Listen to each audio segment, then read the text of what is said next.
Welcome to video 2, where we're going to discuss landlord duties with regard to subleases and assignments. The first video walked you through what is a sublease and what is an assignment, how are they different, and how can you tell which one is at stake. But now we're going to talk about how do you get one? Under what circumstances does a tenant have the right to assign or sublease their leasehold estate? And under what circumstances can the landlord prevent that from happening? And also we're going to look at the way that the duties with regard to sublease and assignment fit into notions of whether or not a landlord has a duty to mitigate damages. So first of all, in terms of transferring the leasehold estate, let's think about why might the landlords want the lease to be non-transferable? Why might the tenants want the lease to be transferable? So in terms of the landlord's perspective, the landlord can make an argument that they have personally selected their tenant for specific characteristics and that they do not want to be saddled with a tenant that they don't want to have. And there's some legitimacy in that. But that argument that I have conveyed this land to X person, I have not conveyed to them in that leasehold conveyance the right to transfer. I've only conveyed to them the right to use, the right to occupy, and I have kept the stick in that bundle of the right to transfer. Therefore, they don't have it. So, there's both a property argument of I still have that stick, they don't have it, so the tenant can't transfer because I did not convey that right to them. And a contract argument of I have selected the individual with whom I want to contract, and a sublease or an assignment would force me into a contractual relationship with somebody that I may not want to be in a relationship with, and the tenant shouldn't be able to do that. Tenants, on the other hand, obviously want leases to be transferable. They make a property argument that restraints on alienation are considered to be inconsistent with an estate and land. Now we've seen in the context of a fee simple that is true. So the argument would be an analogy and an extension from what we saw in Jesse Leeds' will case, where the court said that a restraint on alienation is repugnant to the fee. Here, in the context of a leasehold, the tenant would say that a restraint on alienation is repugnant to the creation of an estate and land. And they would say that, in part because the law hates restraints on alienations, and in part because of concerns about efficiency and concerns about there being enough available in terms of access to rental space. And we know that many major cities have shortages in terms of affordable housing. The inability to transfer a leasehold is likely to make those kinds of shortages worse. So on the one hand, we have this notion of the need for these leaseholds to be transferable in order to meet social needs in terms of housing. And then there's also an efficiency argument that being able to transfer a leasehold will ensure that property is put to its highest and best use, and that might change over time. And because it might change over time, the tenant ought to have flexibility. Now, in terms of a case that demonstrates this pretty clearly, let's look at the case I asked you to read, Kendall versus Ernst Pestana. So the case Kendall versus Ernst Pestana is a really interesting case, and it's important to understand what's sort of the background here. This is a dispute over an aviation hangar at the San Jose airport. Now, what makes this particularly interesting is that the area which is right near Silicon Valley had been undergoing a dramatic change between the time when the original lease was issued and the sublease was proposed. And the rise of Silicon Valley in the interim period meant that this airport concession was suddenly much more lucrative. And the original holders of this leasehold figured out that it was sort of much more profitable for them to become landlords and to lease out the remainder of their lease to a new tenant who would pay them much more than they were committed to in their underlying lease to pay to the landlord. So the question in this case is, can they do that? And the lease here said that the tenant could not convey the lease to a new tenant without the landlord's consent. Okay, but what it didn't say was, how much power does the landlord have to refuse consent? Does it matter whether or not the landlord is being commercially reasonable?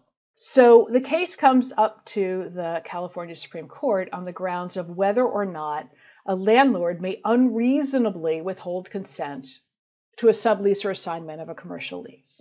And the reason that this is an unreasonable decision to withhold consent is that the new candidate, the new tenant that the current tenant wants to lease to, is a much better tenant in terms of their financials. So they are a more desirable tenant than the one who currently holds the lease. So it's not a situation where any landlord could rationally say, no, no, no, I do not want this tenant. I want my old tenant that I picked.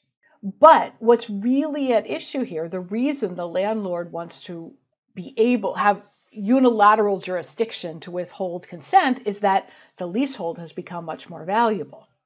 And what they're really fighting over is who owns that increase in value. Does the landlord, who owns the reversion in the property and obviously will ultimately benefit from the increase in value when the lease is over, do they own the right to any increased value increment during the lease? Or is that the property of the tenant, who can turn around and lease to somebody else for a much higher rate and pocket the difference while paying only the amount that was in the original lease to the landlord? Okay, that's what they're fighting about. The tenant's argument is that the landlord is trying to get a better deal than the one they negotiated, right? They negotiated a long lease and they specified there would be certain increases in the monthly payments over the course of the lease. But now that the lease was so much more valuable and that the tenant wanted to convey it to somebody else for a much higher price, the landlord wanted to step in and renegotiate it and capture that value. There's no dispute that if the original tenant wanted to stay for the entire period of time, that all the landlord would be entitled to is the payments in that original lease. So the tenant's argument is that by trying to capture the increase in value that the existing tenant sees in renting to a new tenant, the landlord is trying to rewrite the lease to get a more favorable deal. And the court agrees with them. Right? The court agrees with the tenant and says that whenever there is a consent term in a commercial lease, that the landlord is expected to behave as a commercially reasonable actor and to therefore withhold consent only under commercially reasonable terms. And there are two different rationales for this decision. There's a conveyance rationale, a property rationale, that looks on the terms of the restriction in the original lease as an unreasonable restraint on alienation. And one thing I forgot to say that I should have said earlier is that not only did that particular term of the contract say that the landlord's consent was required without specifying whether the landlord had to be reasonable or not in granting or withholding that consent, it also included a term that said that any sublease or assignment without the landlord's consent could work an automatic forfeiture of the leasehold. So the court says we don't like forfeiture restraints. We view that as an unreasonable restraint on alienation, and therefore we're going to find it as a conveyance. Under property law, we're going to find this term invalid, unless we impute into it an obligation on the part of the landlord to be commercially reasonable. And that fits nicely into the contract rationale that brings an implied duty of good faith and fair dealing into all contracts. So both the conveyance rationale and the contract rationale are pushing in the same direction in this commercial dispute. Now, just one thing I want to remind you, and that is that landlord-tenant law is an area where the law is very different from jurisdiction to jurisdiction. So you must look at the jurisdiction that you are in, if you are in practice. And on a hypothetical question, you want to look at the jurisdiction and what the rules are in that jurisdiction, because this notion of a landlord being obliged to consent reasonably in a commercial context is true in some jurisdictions, but not all of them. Okay, so you want to pay attention to that. Now, let's talk about what happens in residential leases. And another caution, not only is the law different in different jurisdictions, but there are often very different rules for residential as opposed to commercial leases. So you got to pay close attention. Now, this is the outside of the lovely Pierre apartment in Hackensack. And this was what was the dispute in Summer versus Crydell. Summer versus Crydell is a landmark case from the New Jersey Supreme Court, and it really helped shape at least the thinking about leaseholds across the country, even if many jurisdictions didn't directly adopt the result of that case, which was that landlords had a duty to mitigate damages in the context of a breach of a residential lease. Okay, so in Summer versus Crydell, here you had a poor tenant who had a real string of bad luck, right? Was supposed to get married, couldn't get married, and therefore couldn't afford the apartment that they had signed a lease of. So the tenant mails back the keys and basically throws himself on the landlord's mercy and says, please give me a break. So the landlord didn't do that. The landlord let the apartment sit empty and in fact turned down somebody who came and wanted to rent that precise apartment. I don't know, maybe there's something special about that apartment and they specifically wanted it. We don't know. That's sort of not in the record anywhere. Was it a setup on the part of the tenant, just sort of testing to see what was happening? Don't know. And it doesn't particularly matter, but it is a little odd that somebody came and asked, can I rent the specific apartment that was the subject of this dispute? So the landlord, brings a lawsuit here. Remember, the landlord initiates this lawsuit, and the landlord wants back rent. And the theory of the landlord is that through and by the lease, the landlord conveyed the right to occupy this property to the tenant. And that was a property interest that the landlord could not interfere with it an absolute obligation to pay rent on the part of the tenant. So all the landlord had to do was say, hey, give me my money. The tenant, on the other hand, is making an argument that is rooted much more in contract, in the duty of good faith and fair dealings, and the general duty in contracts to mitigate damages. Okay, so here we have a situation where the landlord is saying, no, property, This was a conveyance. I gave the sticks of use and occupancy to the tenant, so I don't have them anymore for the terms of the lease, and I couldn't possibly give them to somebody else because I conveyed them to the tenant. And the tenant, on the other hand, is saying, this is a contract, you have a duty to mitigate damages, and you should have done that. Now, just as an aside, I just wanted to point out to you how important it is to pay attention to any numbers in a lawsuit. Because the landlord here was asking for much more than the tenant could ever possibly have owed, even if the landlord had prevailed entirely on his theory that the tenant was on the hook for the entire rental period. The landlord's number that they put in their lawsuit as their damages didn't include any money that the tenant had already paid and didn't include a lease concession that the landlord had given the tenant. So the landlord was asking for much more than they were entitled to. And I point that out to you because I want to remind you, you must always, always do the math and make sure that the other side isn't either pulling a fast one about the amount they're claiming as damages or just being lazy and doing it wrong. Okay, so always double check any number, add it up yourself, come up with your own number before you just sort of take whatever the other side says as, well, that's what the dispute is. So, this case goes to the court, and the court is squarely confronted with the conveyance theory on one hand and the contract theory on the other hand, and has to choose between these two visions of what a lease is and what the obligations of the landlord and the tenant are in the context of a breach of the lease, because there's no dispute that the tenant breached the lease.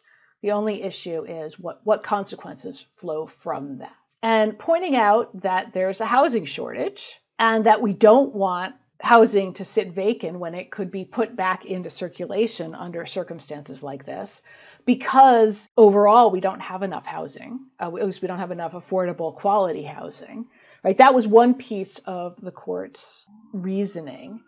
And the other piece of the court's reasoning was very much a general duty to mitigate damages, of like who is in the position to best mitigate the damages here. And the court concluded that the landlord was in the best position to mitigate damages.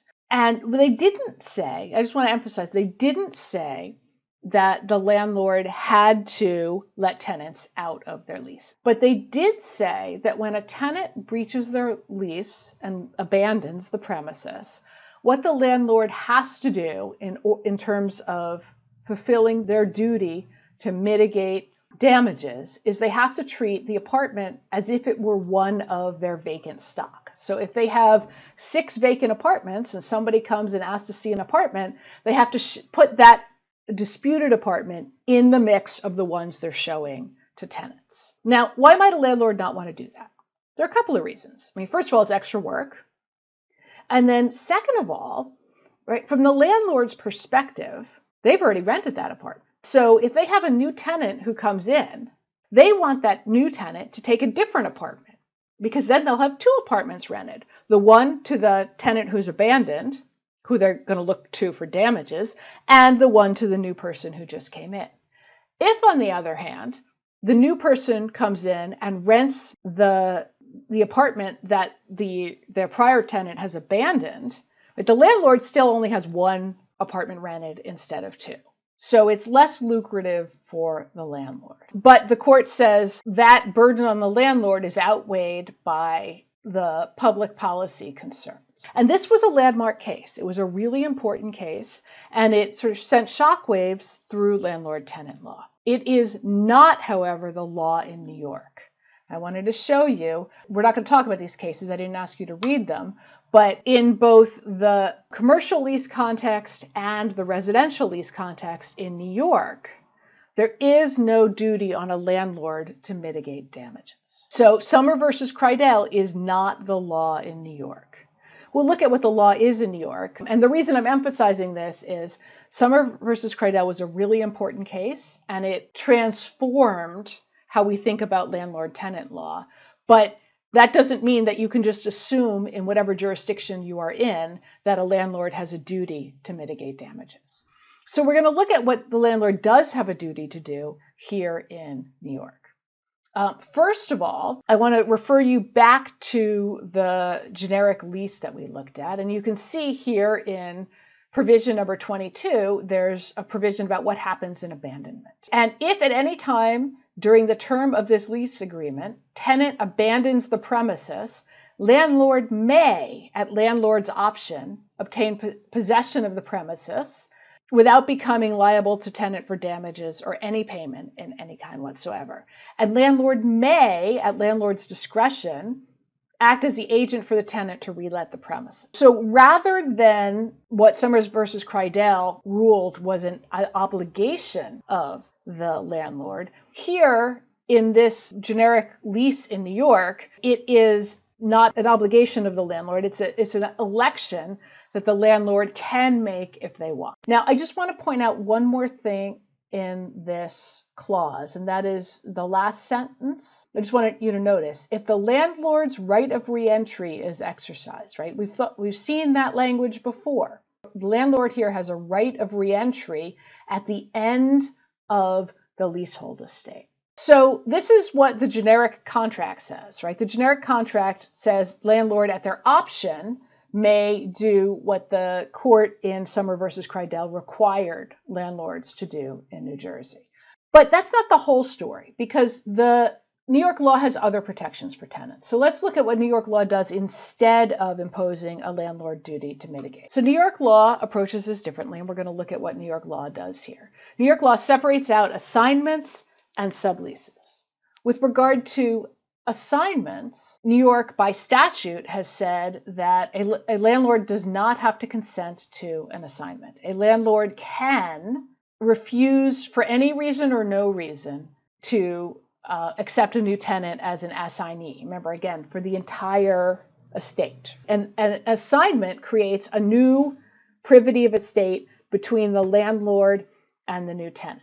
So New York by law says that a landlord does not have to consent to that. But if the tenant has produced a commercially reasonable substitute tenant and the landlord refuses to consent to an assignment, then the landlord must release the tenant from the lease. Okay, so that's how New York approaches assignments.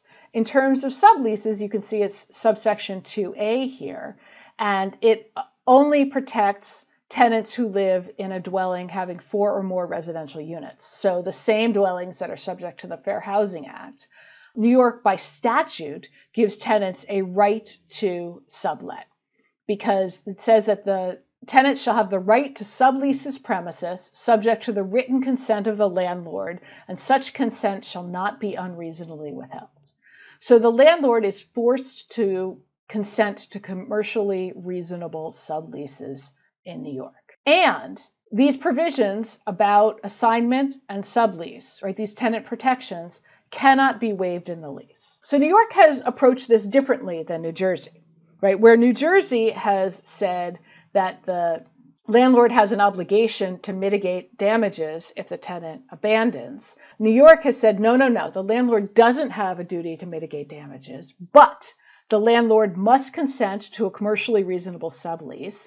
And if the landlord unreasonably refuses an assignment, then the tenant can get out of the lease. So it's a different set of protections coming at it from a slightly different perspective.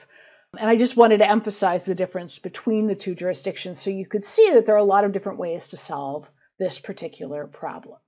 Now let's just look really quickly at what happens with rent control and rent stabilization, because as you might imagine, if somebody has an apartment that is being rented for below market rate, they might see themselves in the Kendall versus Ernest Pensada situation and think, hey, I can arbitrage here, right? I can make more money renting it out to somebody else than I would have to pay to occupy it myself. Part of the quid pro quo for having rent control and rent stabilization is that we don't allow the tenants to profiteer from the fact that they have a controlled rent, right? The point is to provide affordable housing, not to provide an economic opportunity for somebody to capitalize on. A tenant in a rent-controlled or rent-stabilized apartment has the right to sublease, but they have to do it the right way. The tenant has to give the landlord 30 days notice, and then the landlord has 10 days to ask for more information if they want it. If the landlord refuses to respond within 30 days, then that failure to respond is deemed to be consent. So the landlord has to respond quickly, and if the landlord unreasonably withholds consent, the tenant can sublease anyway. You see, the bolded part in this is about whether or not the owner can charge a sublease allowance. And under the current rent control guidelines, the answer is no, because right now the sublease assignment that's provided by the New York City Rent Guide Board line is 0%. So a landlord cannot charge a sublet allowance, like a surcharge. A tenant who sublets is entitled to charge a 10% surcharge, but only if they lease it fully furnished with the tenant's furniture. So the reasoning is they're not profiteering there, but they are renting out something different than what they are renting from the landlord, right? They're providing an additional service in terms of furniture.